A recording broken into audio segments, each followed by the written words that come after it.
इस वीडियो में मैं यूज़र ऑथेंटिकेशन के प्रोसेस को एक्सप्लेन करने वाला हूँ और उसके साथ ही हम लोग गूगल साइन इन को भी लगा के देखेंगे कि हमारे नेक्स्ट जेएस वाले डैशबोर्ड में गूगल साइन इन कैसे काम करता है।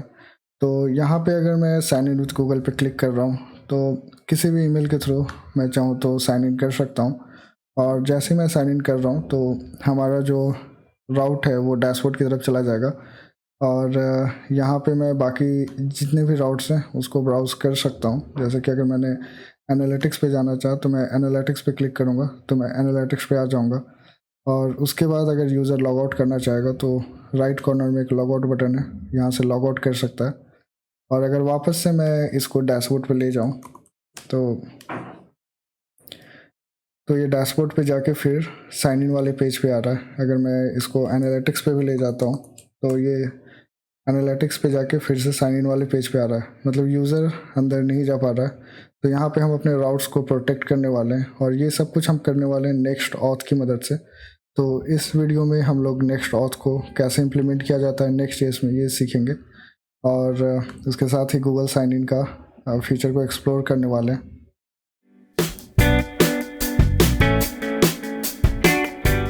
अब यहाँ पे जो हमारा लॉगिन वाला पेज है वहाँ पे मुझे गूगल साइन इन का बटन लगाना होगा। और अभी अगर मैं डायरेक्टली डैशबोर्ड को नेविगेट करता हूँ तो मैं डैशबोर्ड पे जा सकता हूँ और पीछे भी आ सकता हूँ। तो हमें अपने राउट्स को प्रोटेक्ट करना है, तो इन सब चीज़ों को करने के लिए मैं नेक्स्ट ऑथ का यूज़ करने वाला हूँ। यहाँ पे जब आप nextauth.js.org इस वाली वेबसाइट पे आप आते हो तो यहाँ पे आपको गेट स्टार्टेड पे क्लिक करना है और ये npm के थ्रू नेक्स्ट ऑथ को इंस्टॉल करने का कमांड है। तो मैं इसको कॉपी कर लूँगा और एक नया टर्मिनल ओपन करके मैं इसको पेस्ट कर देता हूँ। जब तक ये पेस्ट हो रहा है तब तक मैंने क्या किया कि ये जो पूरा प्रोसेस है उसको मैंने स्टेप बाय स्टेप अलग अलग करके लिख लिया है और उन सारे स्टेप्स को आप मेरे वेबसाइट कोडिंग पे देख सकते हैं। तो यहाँ पे आने के बाद ये नीचे स्टेप्स दिया गया, आपको बस ये स्टेप्स को फॉलो करना है। तो मैंने काम को जल्दी करने के लिए यहाँ पे इन सब स्टेप्स को एक जगह लिख दिया। तो उसके बाद क्या करना है कि हमें go to source app API auth है ऐसा फोल्डर क्रिएट करना है। अगर आप यहाँ पे जाते हैं, इसमें भी आप जाते हैं तो यहाँ पे भी सेम प्रोसेस लिखा हुआ है, लेकिन ये थोड़ा कंफ्यूजिंग है क्योंकि यहाँ पे अगर आप लिखा हुआ है कि अगर आप 13.2 या एवो यूज़ कर रहे हैं नेक्स्ट जेएस का तो आपको ये वाला गाइड को फॉलो करना है। और जो हमारा नेक्स्ट जेएस का वर्जन है वो है नेक्स्ट जेएस 14, जो कि अगर मैं पैकेज.json में आपको दिखाता हूँ तो हम लोग यूज़ कर रहे हैं नेक्स्ट जेएस 14 का। तो हमें ये वाला स्टेप्स को फॉलो करना है। तो यहाँ पे दिया गया है कि आपको एक route.ts नाम का फाइल क्रिएट करना है और उसके बाद जो भी इसके डॉक्स के थ्रू आप अगर जाके करना चाहते हैं तो यहाँ से आपको देखना पड़ेगा। अब यहाँ पे जब मैं अपने वेबसाइट पे आता हूँ तो सबसे पहले तो मुझे ये जो ऐप है उसके अंदर API के अंदर ऑथ और नेक्स्ट ऑथ नाम का एक डायरेक्टरी क्रिएट करना होगा। तो ये API है, उसके अंदर मैं एक ऑथ नाम का डायरेक्टरी क्रिएट करूँगा और उसके अंदर मैं ये वाला जो डायरेक्टरी है इसको एज इट इज़ यहाँ से आपको कॉपी कर लेना है और एक नया डायरेक्टरी यहाँ पे आपको क्रिएट कर देना है। इसके अंदर एक और दो फाइल क्रिएट होगा, एक होगा options.ts, एक होगा route.ts। तो यहाँ पे आने के बाद मैं सबसे पहले options.ts फाइल क्रिएट करूँगा और उसके बाद एक route.ts फाइल क्रिएट कर लूँगा।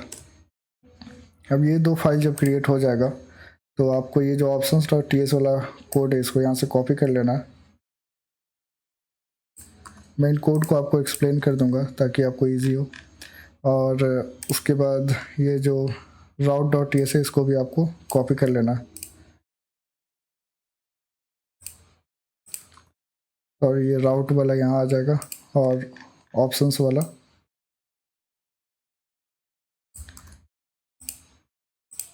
यहाँ पे आ जाएगा। तो ये जो है वो सर्वर साइड में ये प्रोसेस हो रहा है और यहाँ पे राउट वाले में क्या हो रहा है कि जैसे कोई ये वाले डायरेक्टरी के अंदर आ रहा है, इट मीन्स कि अगर कोई लोकल होस्ट इस पे जा रहा है, लोकल होस्ट 3000 API, और फिर कोई ऑथ के अंदर जा रहा है और उसके बाद ये जो डायरेक्टरी है इसके अंदर आ रहा है, I mean कोई सा भी रिक्वेस्ट है या फिर वो गूगल है या फेसबुक है या लिंक्डइन है, कुछ भी जा रहा है, तो वो इसके अंदर आ जाएगा, ये वाला डायरेक्टरी के अंदर। और उसके अंदर जो route.ts है, क्योंकि लास्ट वीडियो में मैंने बताया था कि जो कोई भी हम API क्रिएट कर रहे हैं तो उसके अंदर एक राउट नाम का फाइल हमें रखना होता है, और उसके अंदर हम जो भी गेट पोस्ट पुट वाला रिक्वेस्ट है वो प्रोसेस कर रहे हैं। तो यहाँ पे भी हमें एक route.ts क्रिएट करना है, और ये route.ts इसके बाद मतलब आउट के बाद जो भी गूगल आ रहा है या फेसबुक आ रहा है या आपका क्रेडेंशियल्स के थ्रू लॉगिन आ रहा है, वो वाले रिक्वेस्ट को ये प्रोसेस करने के लिए ये वाला पेज क्रिएट किया गया है। और ये जो पेज है इसमें ऑप्शंस को इंक्लूड किया गया है। एक तो नेक्स्ट ऑथ तो हम लोग इंक्लूड कर रहे हैं क्योंकि ये हैंडल कर रहा है ऑप्शंस को, और ये जो ऑप्शंस वाला फाइल है वो आपको यहाँ पे मिलेगा। और इसमें नेक्स्ट ऑथ ऑप्शन जो नेक्स्ट ऑथ के थ्रू आ रहा है वो सब हम लोग यूज़ करने वाले हैं। और यहाँ पे मैं गिटहब प्रोवाइडर को भी मैंने इंक्लूड किया है ताकि आपको ईजिली समझ में आए। और यहाँ पे गूगल प्रोवाइडर है और क्रेडेंशियल्स प्रोवाइडर है। इसका मतलब है कोई भी क्रेडेंशियल से, नहीं तो गूगल से या फिर गिटहब के थ्रू लॉगिन कर सकता है। अब यहाँ पे हम क्या कर रहे हैं कि यहाँ पे हम गिटहब का आईडी या सीक्रेट जो भी आप गिटहब पे अकाउंट क्रिएट करते हैं डेवलपर वाला, तो वो आपको प्रोवाइड करना है। अगर आप गूगल पे कर रहे हैं तो वो प्रोवाइड करना है। मैं गूगल पे यहाँ पे करके इस वीडियो में दिखाने वाला हूँ। और गिटहब वगैरह पे भी सेम प्रोसेस होता है, लेकिन अगर आप कमेंट में लिखते हैं कि आपको गिटहब पे भी चाहिए या लिंक्डइन पे चाहिए तो मैं उस पर भी वीडियो बना दूंगा। अब यहाँ पे क्रेडेंशियल्स भी दिया गया है। अगर कोई क्रेडेंशियल्स के थ्रू लॉगिन करना चाहता है तो वो क्रेडेंशियल्स के थ्रू लॉगिन कर सकता है। यहाँ पे हम लोग बाद में अपने जो हमने डेटाबेस MySQL में सेटअप किया था उससे हम लोग यूज़र्स को यहाँ पे प्रोसेस करेंगे, और अगर यूज़र नेम पासवर्ड मैच होता है तो वो लॉगिन कर सकता है। और जो लॉगिन का प्रोसेस है पूरा नेक्स्ट ऑथ से होगा, जिसमें सेशन क्रिएट वगैरह हम लोग करेंगे। फ़िलहाल के लिए यहाँ पे एक यूज़र नेम और पासवर्ड दिया गया है, तो इसके थ्रू भी कोई भी यूज़र लॉगिन कर सकता है। तो इतना करने के बाद हमें नेक्स्ट स्टेप को फॉलो करना है। तो नेक्स्ट स्टेप में हमारा वही route.ts वाला फाइल है वो क्रिएट करना है, जो कि मैंने बता दिया। उसके बाद आपको ऐप के अंदर एक कॉन्टेक्स्ट auth provider.tsx नाम का फाइल क्रिएट करना है। तो ये तो हो गया सर्वर साइड वाला पार्ट, लेकिन क्लाइंट साइड में क्या होता है कि हमें ये जो हमारा सेशन प्रोवाइडर है, जैसे ही हम नेक्स्ट ऑथ को लगाते हैं तो वो इसके थ्रू आना चाहिए। मतलब जो हमारा जो भी प्रोसेस है उसके ऊपर वो ऑथ प्रोवाइडर के अंदर होना चाहिए, तो इसलिए हमें ये वाला क्रिएट करना होगा। तो मैं ऐप के अंदर एक कॉन्टेक्स्ट नाम का फाइल बना देता हूँ। ये ऐप है, उसके अंदर एक डायरेक्टरी आ जाएगा कॉन्टेक्स्ट, और कॉन्टेक्स्ट के अंदर एक ऑथ provider.tsx नाम का फाइल मैं क्रिएट कर दूंगा। अब ये जो फाइल क्रिएट हुआ है auth provider.tsx, उसको यहाँ से मैं कॉपी कर लूँगा और यहाँ पे पेस्ट कर दूँगा। नाम सेम रखने के लिए मैंने यहाँ पे कैपिटल कर दिया, तो मैं उसको स्मॉल कर लेता हूँ, बाकी सब सही है। अब यहाँ पे क्या कर रहा है कि ये सेशन प्रोवाइडर को नेक्स्ट ऑथ से हम लोग सेशन प्रोवाइडर को ले रहे हैं, और ये जो है इसमें प्रॉप्स टाइप चिल्ड्रन पास हो रहा है, और सेशन प्रोवाइडर में हम लोग चिल्ड्रन को पास कर रहे हैं। मतलब मल्टीपल जो भी हमारा कंपोनेंट होगा वो इसके अंदर पास हो जाएगा। अब उसके बाद क्या करना है कि हमारा जो रूट में layout.tsx फाइल है, जो रूट वाला है, वहाँ पे हमें ये ऊपर वाले को इंक्लूड करना है। तो मैं layout.tsx जो हमारा रूट का है, जो कि ये वाला है, यहाँ पे मैं इसको इंक्लूड कर लेता हूँ। और उसके बाद ये जो ऑथ प्रोवाइडर है इसको यहाँ से आपको कॉपी कर लेना है, और नीचे में आपको ये जो बॉडी दिख रहा होगा, ये जो चिल्ड्रन है उसको मैं नीचे ले लेता हूँ, और इस चिल्ड्रन को हटा के मैं इस चिल्ड्रन को ऑथ प्रोवाइडर के अंदर रैप कर देता हूँ। तो जिससे जो भी हमारा रिक्वेस्ट है वो सेशन प्रोवाइडर के थ्रू होके जाएगा और हमारा काम ईजिली हो जाएगा। तो इसके बाद क्या करना है कि अगर हम नीचे आते हैं तो हमें लॉगिन पेज में कुछ चेंजेस वगैरह करना है। उससे पहले मैं एक बार रिफ्रेश करके देख लेता हूँ यहाँ पे कोई एरर तो नहीं है। अभी फ़िलहाल यहाँ पे कोई भी एरर नहीं है, तो मैं नीचे आता हूँ और ये हमारा लॉगिन वाला फाइल है। तो मैंने इसको ही मॉडिफाई किया है, इसमें मैंने एक बटन ऐड किया है, और यूज़ सेशन और रीडायरेक्ट वगैरह जो है, यूज़ सेशन तो नेक्स्ट ऑथ का है, नेक्स्ट नेविगेशन का है, तो उसको मैंने यहाँ पे इंक्लूड किया। और उसके बाद ये वाला फाइल यहाँ पे आ रहा है और ये फिर सेशन लिखा गया है। तो मैं ऐसा करता हूँ, मैं स्टेप बाय स्टेप बता देता हूँ। सबसे पहले तो मुझे ये दोनों फाइल को यहाँ से कॉपी करना होगा।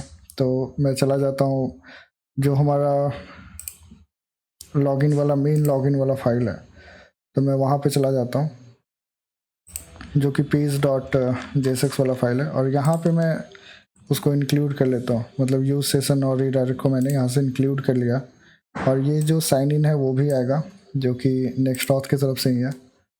तो ये ऐसे भी लिख सकते हैं, या इसको यहाँ से कॉपी करके मैं यहाँ पे भी लिख सकता हूँ। अब ये यहाँ पे आ गया। अब उसके बाद मुझे क्या करना है कि ये 2 लाइन है, इसको कॉपी करना है। ये ऑलरेडी राउट का है यहाँ पे, तो मैं बस सेशन वाला कॉपी कर लेता हूँ। और यहाँ पे एक और लाइन है कि अगर कोई लॉगिन है तो ऑब्वियसली सेशन होगा, और अगर सेशन होगा तो यूज़र का डिटेल सेशन में आ जाएगा, और फिर वो रीडायरेक्ट हो जाएगा डैशबोर्ड की साइड।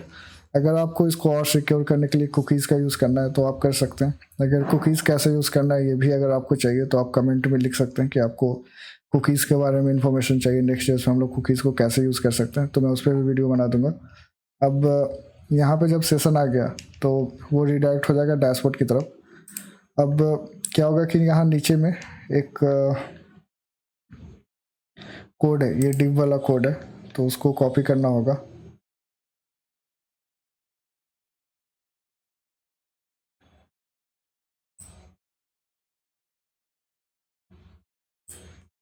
और इसको मैं जो लॉगिन वाला है, ये जो हमारा लॉगिन का div है, उसके नीचे मैं यहाँ पे पेस्ट कर दूंगा। और अगर मैं आके यहाँ पे देखूँ तो हमारा बटन आ चुका है। अगर मैं रिफ्रेश करता हूँ तो ये आ गया। अब यहाँ पे क्या हो रहा है कि ये साइन इन कॉल कर रहा है, ऑन क्लिक होने पे sign in with Google call हो रहा है, और ये साइन इन आपको यहाँ नेक्स्ट ऑथ से मिल रहा है। तो ये साइन इन बस आपको यहाँ पे लगा देना है अगर आप गूगल से साइन इन कर रहे हैं। और इसके जगह पे अगर आप लिंक्डइन से कर रहे हैं तो यहाँ पे आपको लिंक्डइन लिखना होगा, गिटहब है तो गिटहब लिखना होगा, फेसबुक है तो फेसबुक लिखना होगा। ऐसे आप साइन इन को यहाँ पे इम्प्लीमेंट कर सकते हैं। और आप जब भी किसी चीज़ को इंक्लूड करते हैं, जैसे मैंने गूगल को इंक्लूड किया, तो वो आपके ऑप्शंस में अवेलेबल होना चाहिए। जैसे अगर आप यहाँ पे देख रहे हैं तो मैंने गूगल प्रोवाइडर को यहाँ पे इंक्लूड किया है, तो अगर ये यहाँ पे इंक्लूड है और यहाँ पे आपने उसको कॉल किया है तो कोई भी प्रॉब्लम नहीं आएगा, ये अच्छे से काम करेगा। अब अगर मैं आके यहाँ पे रिफ्रेश करता हूँ और अगर मैं इस पर क्लिक करता हूँ तो ये कुछ भी नहीं आया, API ऑथ एरर आ रहा है। ऐसा इसलिए क्योंकि हमें इसके नेक्स्ट स्टेप को फॉलो करना होगा। तो नेक्स्ट स्टेप में क्या है कि हमें पहले राउट्स को प्रोटेक्ट करना है। जैसे जो हमारा राउट्स है, तो यहाँ पे अगर मैं डैशबोर्ड पे जाता हूँ तो ये जो हमारा राउट्स है इसको प्रोटेक्ट करना है। तो इसमें जो कॉमन है वो है साइड बार, जो कि तो मैं क्या करूँगा कि साइड बार में कुछ कोड लगा दूंगा जिससे कि जो भी अनऑथेंटिकेटेड यूज़र है वो यहाँ पे ना आ पाए। तो मैं जाऊँगा कंपोनेंट्स में, और यहाँ पे हमारा layout.jsx है जहाँ पे हमने साइड बार को डेवलप किया था, और वहाँ पे इसके डॉक्यूमेंटेशन के अकॉर्डिंग मैं यूज सेशन वगैरह जो भी है लॉग आउट आइकन्स वगैरह को कॉपी करूँगा और यहाँ पे मैं इसको लगा दूँगा। अब उसके बाद क्या होगा कि ये जो नीचे वाला है, ये सेशन है, साइन आउट है वगैरह, इन तीनों को मैं कॉपी कर लूँगा यहाँ पे। और यहाँ नीचे में आने के बाद ये यहाँ पे मैं इसको लगा दूँगा। तो यहाँ क्या होगा कि ये डेटा है, यूज सेशन का यूज़ हो रहा है। यूज सेशन हमने ऊपर इंपोर्ट करके रखा है ये वाला, और ये क्या हो रहा है कि रिक्वायर्ड है, ये ट्रू है। इसका मतलब है कि अगर कोई अनऑथेंटिकेटेड होगा तो वो रूट वाले यूआरएल पे रिडायरेक्ट हो जाएगा। आप अपने प्रोजेक्ट के अकॉर्डिंग इसको किसी भी यूआरएल पे रिडायरेक्ट कर सकते हैं। अब उसके बाद क्या है कि अगर सेशन है तो वो यूज़र का डिटेल हम लोग सेशन में कैच कर सकते हैं। और एक साइन आउट का फंक्शन है, और साइन आउट भी है जो यूज सेशन के थ्रू कॉल किया गया है, तो नेक्स्ट ऑथ के थ्रू कॉल किया गया। तो नेक्स्ट ऑथ में sign in, sign out, use session, ये सब कुछ मिलता है, तो हमारा काम बहुत ईजी हो जाता है। अब क्या करना है कि यहाँ पे जो एफ बार है, एफ बार को मैंने मॉडिफाई किया है, और उसमें ये लॉग आउट का जो है टाइपोग्राफी और आइकन्स वगैरह मैंने लगा दिया, जो कि ये आइकन है लॉग आउट आइकन, और ये लॉग आउट लिखा हुआ है। तो मैं पूरा एफ बार को कॉपी कर लूँगा। उससे पहले क्या है कि ये जो हमारा लॉग आउट है ये राइट साइड में जाना चाहिए, तो उसके अकॉर्डिंग भी मैंने चेंजेस यहाँ पे कर दिया है। तो मैं इसको कॉपी कर लेता हूँ एफ बार को, और यहाँ पे जो हमारा एफ बार है, ये जो हमारा एफ बार है वहाँ पे मैं इसको यूज़ कर लूँगा। अब अगर आके मैं वापस से डैशबोर्ड वाले पे जाता हूँ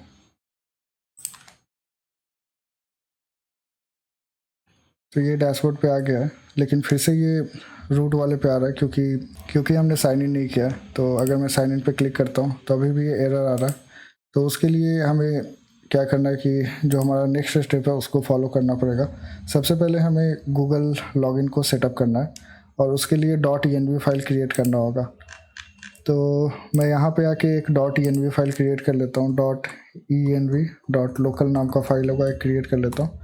अगर आप इसको डेवलपमेंट से प्रोडक्शन में नहीं ले जाना चाह रहे या आप सर्वर पर नहीं ले जाना चाह रहे, सिर्फ लोकल पे रखना चाह रहे, तो आपको .env.local फाइल क्रिएट करना होगा। और उसके बाद ये जो लाइन है मैं उसको कॉपी कर लूँगा और ये जो नेक्स्ट ऑथ यूआरएल है ये डिफाइन नहीं है, इसलिए ये नहीं जा रहा है। अब जब भी हम env चेंज करते हैं तो हमें अपने सर्वर को रीस्टार्ट करना होगा। तो मैं इसको फिर से रीस्टार्ट कर लूँगा और रीस्टार्ट करने के बाद अगर मैं इसको रिफ्रेश करता हूँ और मैं फिर से ट्राई करूँगा अगर गूगल साइन इन पे क्लिक करके, तो अभी भी ये फ़िलहाल नहीं जा रहा है क्योंकि यहाँ पे एरर आ रहा है मे बी। तो उसके लिए हमें वही गूगल साइन इन को सेटअप करना होगा। तो यहाँ पे सबसे पहले तो हमें ये वाला जो लिंक है इस पर हमें जाना होगा। तो मैं इसको कॉपी कर लेता हूँ और यहाँ पे हम लोग आ जाएंगे और इसमें मैं जो भी अपना ईमेल है उसको चेंज करके, जैसे मैं ये वाला ईमेल यूज़ करना चाह रहा हूँ तो यहाँ पे मैं इस वाला ईमेल को यूज़ करूँगा। और यहाँ पे आपको आने के बाद API एंड सर्विसेज पे क्लिक करना है। ये सब कुछ मैंने यहाँ पे लिख दिया है। उसके बाद आपको देखना है कि आपका जो ऑथ कॉन्सेंट स्क्रीन है वो सेटअप है या नहीं है, क्योंकि जैसे कोई यूज़र साइन इन करेगा तो वो उसके बारे में ही पूछेगा। अगर वो सेटअप नहीं है तो सबसे पहले आपको सेटअप करना है। तो मैं यहाँ एक्सटर्नली इसको यूज़ करना चाह रहा हूँ, तो मैं एक्सटर्नल पे क्लिक करूँगा, फिर मैं इसको क्रिएट कर लूँगा और इसका नाम अगर मैं कोडिंग, और इसका जो सपोर्ट ईमेल है मैं इस ईमेल को रहने दे रहा हूँ। इसका कुछ अगर लोगो वगैरह है तो वो मैं लगा सकता हूँ, जैसे अगर मैं डेस्कटॉप पे सर्च करूँ तो यहाँ पे कोई लोगो नहीं है, तो ये फ़िलहाल मैं ऐसे छोड़ देता हूँ। डोमेन वगैरह है तो ये सब आपको सेट करना है। तो यहाँ पे आपको लिखा गया है कि ऑथ वगैरह आपको सेटअप कर लेना है। अगर आपके पास कुछ डोमेन वगैरह है तो वो सब आप यहाँ पे लिखना है। अगर प्राइवेसी पॉलिसी है तो यहाँ पे लिख देना है। ये सब जैसे ही आप प्रोडक्शन में जाते हैं तो वहाँ पे ये सब लिंक होना चाहिए। फ़िलहाल ये मैंडेटरी नहीं है तो मैं इसको ऐसे ही रहने देता हूँ। और ऑथराइज डोमेन में बस मैं लोकल होस्ट लिख लेता हूँ। तो सबसे पहले ये जो हमारा लोकल होस्ट है इसको मैं यहाँ पे लिख दूँ, लेकिन ये काम नहीं कर रहा है क्योंकि एक जो .com वगैरह है वो सब आना चाहिए। तो यहाँ पे इतना करने के बाद अगर मैं सेव एंड कंटिन्यू पे करता हूँ तो एक डोमेन चाहिए ही चाहिए, तो मैं यहाँ पे codingmstr.com लिख देता हूँ और फिर सेव एंड कंटिन्यू करूँगा। ईमेल एड्रेस में contact@codingmstr.com मैंने लिख दिया और फिर मैं सेव एंड कंटिन्यू करूँगा। तो ये पहला स्टेप कंप्लीट हो चुका है। अब उसके बाद यहाँ पे फिर से मैं सेव एंड कंटिन्यू करता हूँ। और अगर आप टेस्ट यूज़र रखना चाह रहे हैं अपने इंटरनल यूज़ के लिए तो यहाँ पे आप ऐड कर सकते हैं, नहीं तो आप सेव एंड कंटिन्यू पे क्लिक कर सकते हैं।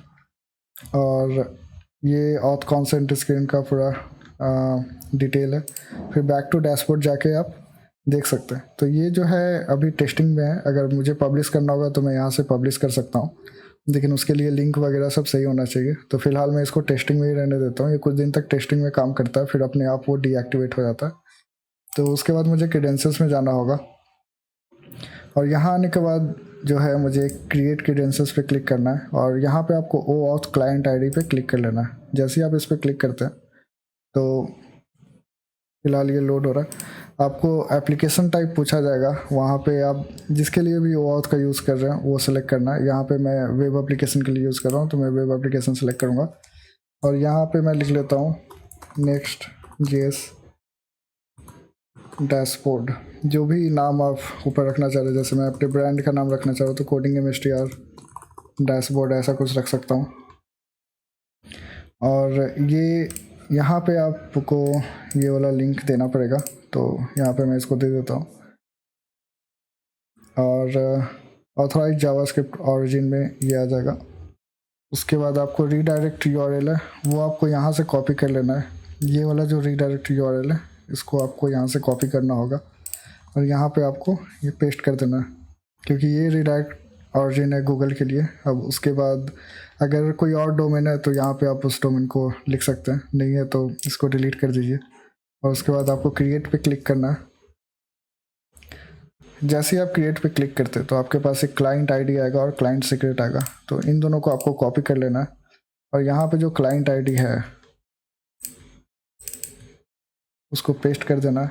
और सेम हम लोग क्लाइंट सीक्रेट के लिए भी करेंगे। तो ये जो हमारा क्लाइंट सीक्रेट है यहाँ पे हम लोग पेस्ट कर देते हैं। और यहाँ पे कोई सा भी आपको टेक्स्ट लिखना है, जरूरी नहीं कुछ भी, आप कुछ भी रैंडम टेक्स्ट लिख सकते हैं। ये आपका नेक्स्ट.जेएस का ऑथ हो जाएगा। और ये जो हमारा है वो रेड है। फिलहाल मैं इसको स्टॉप करता हूँ और फिर से इसको रन कर लेता हूँ। अब वापस से आके मैं अपने लोकल होस्ट पे इसको अगर रीलोड करूँगा तो अभी भी ये एरर आ रहा है। आई गेस ये एरर इसलिए आ रहा है क्योंकि ये वाला जो फाइल है मैंने गलती से बाहर क्रिएट कर दिया। तो इसको मैं नेक्स्ट ऑथ के अंदर मूव कर लेता हूँ और अभी मैं फिर से बैक जाऊँगा, आई मीन लोकल होस्ट पे जाऊँगा और इस पर क्लिक करके देखता हूँ ये इस बार काम कर रहा है या नहीं। तो आप देख सकते हैं अब ये काम कर रहा है। अगर मैं अकाउंट से साइन इन कर रहा हूँ तो ये फिर डैशबोर्ड पे रीडायरेक्ट हो रहा है। अगर मैं फिर से लॉग आउट करता हूँ, लॉग आउट करने के बाद ये लॉगिन पेज पे आ रहा है और यहाँ पे आप कंसोल में देख सकते हैं अगर मैंने गूगल के थ्रू साइन इन किया, जैसे मैं ये वाले से साइन इन कर रहा हूँ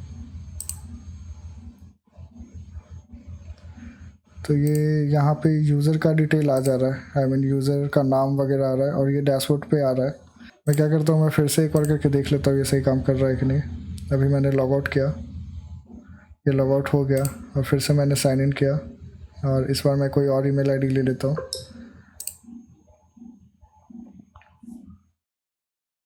तो ये डैशबोर्ड पे आ गया और बाकी के राउट्स काम कर रहे हैं। तो आई होप आपको ये वीडियो अच्छा लगा होगा और इससे आपको कुछ सीखने के लिए मिला होगा। तो मिलते हैं नेक्स्ट वीडियो में। और अभी तक आपने इस चैनल को सब्सक्राइब नहीं किया है तो इसे प्लीज़ सब्सक्राइब कर लीजिए। और अगर आप किसी नए टॉपिक पे वीडियो चाहते हैं तो कमेंट में लिखिए, क्योंकि ये वीडियो भी किन्हीं यूज़र ने कमेंट में लिखा तो मैंने इसको डेवलप किया। तो अगर आपको कोई भी वीडियो चाहिए नेक्स्ट.जेएस, रिएक्ट या फिर कोई और प्रोग्रामिंग लैंग्वेज से जैसे पाइथन, लैरवेल, पीएचपी वगैरह किसी से भी, तो आप कमेंट में लिख सकते हैं। मैं ट्राई करूँगा जल्दी से जल्दी उस पर वीडियो बना दूँ। Thank you so much for watching this video.